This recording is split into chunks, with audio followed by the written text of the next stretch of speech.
कंचन के बेटे ऋषि की शादी कहीं नहीं हो रही थी। एक तो ऋषि मोटा, ऊपर से कमाई भी कोई खास नहीं। लेकिन कंचन को तो शौक था मॉडर्न बहू लाने का, और उसे एक दिन ऐसी लड़की मिल भी जाती है।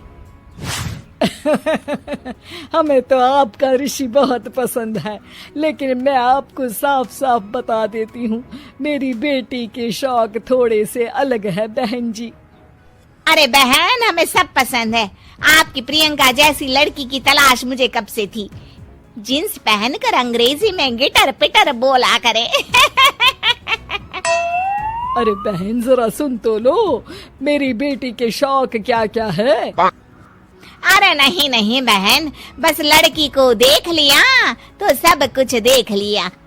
आप ना शादी की तैयारी करो, और वो जरा सामान की लिस्ट भी दी है ना मैंने। हाँ बहन जी, सारा सामान शादी से एक दिन पहले ही आपके दरवाजे आ जाएगा। मजा आ गया, मजा आ गया। अब तो बस आप शादी की तैयारी करो। प्रियंका के माता पिता के जाने के बाद कंचन का पति उससे कहता है, अरे भाग्यवान, तुम तो कुछ ज्यादा ही जल्दी दिखा रही थी शादी की। अरे बोलने तो देती, लड़की की माँ क्या बोलना चाह रही थी। अरे आप चुप रहिए जी, कुछ पता भी है आपको, बस मुफ्त में बोले जा रहे हैं। मेरी दोस्त शशि की बहू देखी, लंबी पतली और पढ़ी लिखी, हजारों में कमाई और संस्कारी भी।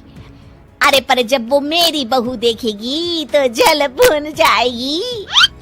लेकिन तुम तो शादी ऋषि के लिए कर रही हो ना, या शशि के लिए? तुम्हारा लड़का कुछ कमाता भी नहीं है, और शरीर भी भगवान की दुआ से फूलता ही जा रहा है।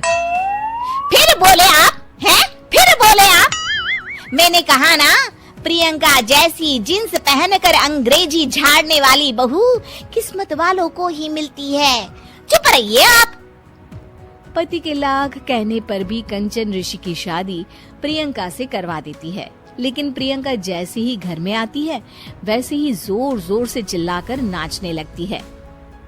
आज मेरे यार की शादी है, आज मेरे यार की शादी है, अरे नाचो मां नाचो। आज मेरे यार की शादी है। कंचन, उसका पति और ऋषि ये देखकर हैरान रह जाते हैं। लग रहा है बहू को शादी की बड़ी खुशी है। हाँ हाँ, बहू क्यों नहीं, हम भी नाचेंगे। अरे नाचो नाचो जी, मुंह क्या देख रहे हो, चलो चलो नाचो, बहू कह रही है। कंचन ये कहकर प्रियंका के साथ नाचने लगती है। ऋषि और उसके पिता वहाँ से चले जाते हैं। अगले दिन कंचन अपनी सहेलियों को प्रियंका से मिलवाने के लिए घर बुलाती है, जहाँ शशि भी आती है। अरे शशि, कैसी हो? मैं ना तुम्हें प्रियंका से मिलवाती हूँ। अरे सच में बहुत ही एडवांस सोच की लड़की है। कितने मॉडर्न ख्यालात है उसके, पता है तुम्हें? अरे हाँ कंचन, जरूर। बच्चों की शादी अच्छी ही होनी चाहिए, और वैसे भी तुझे तो शुरू से ही ऊंचे ख्याल की बहू चाहिए थी। तभी कंचन की सहेली कहती है, अरे कंचन, बुलाओ ना प्रियंका को, हम भी मिल ले।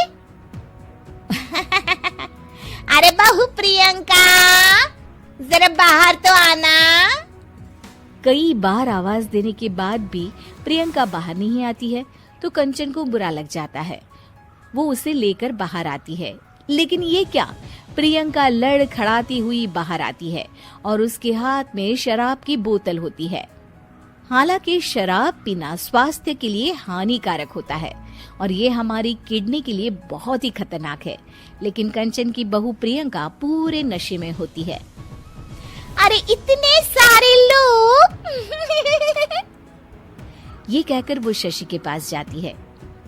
आंटी जी, पत्ते खेलेंगी, पत्ते। अरे दूर हो, दूर हो, तुम्हारे मुंह से तो शराब की बदबू आ रही है। अरे कंचन, माना तुम्हें मॉडर्न बहू चाहिए, लेकिन आधुनिकता का मतलब ये तो नहीं ना। बुरा न मानना कंचन, तुम्हें पता था कि तुम्हारे बेटे की कमाई और शरीर दोनों ही ठीक नहीं है, तो तुम्हें उसी हिसाब की लड़की से शादी करवानी चाहिए थी। ऐसा कहकर सभी औरतें वहाँ से चली जाती है। तभी प्रियंका की माँ कंचन के घर आती है। अरे बहन जी, बड़ी चालाक निकली आप तो।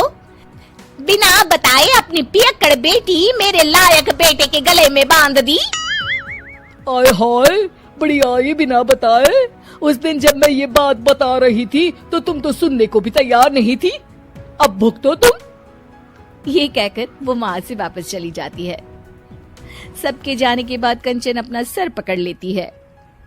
हाय रे, आधुनिकता की अंधी दौड़ में मैं अपनी संस्कृति ही भूल बैठी थी। अब तो राम ही बचाए मुझे।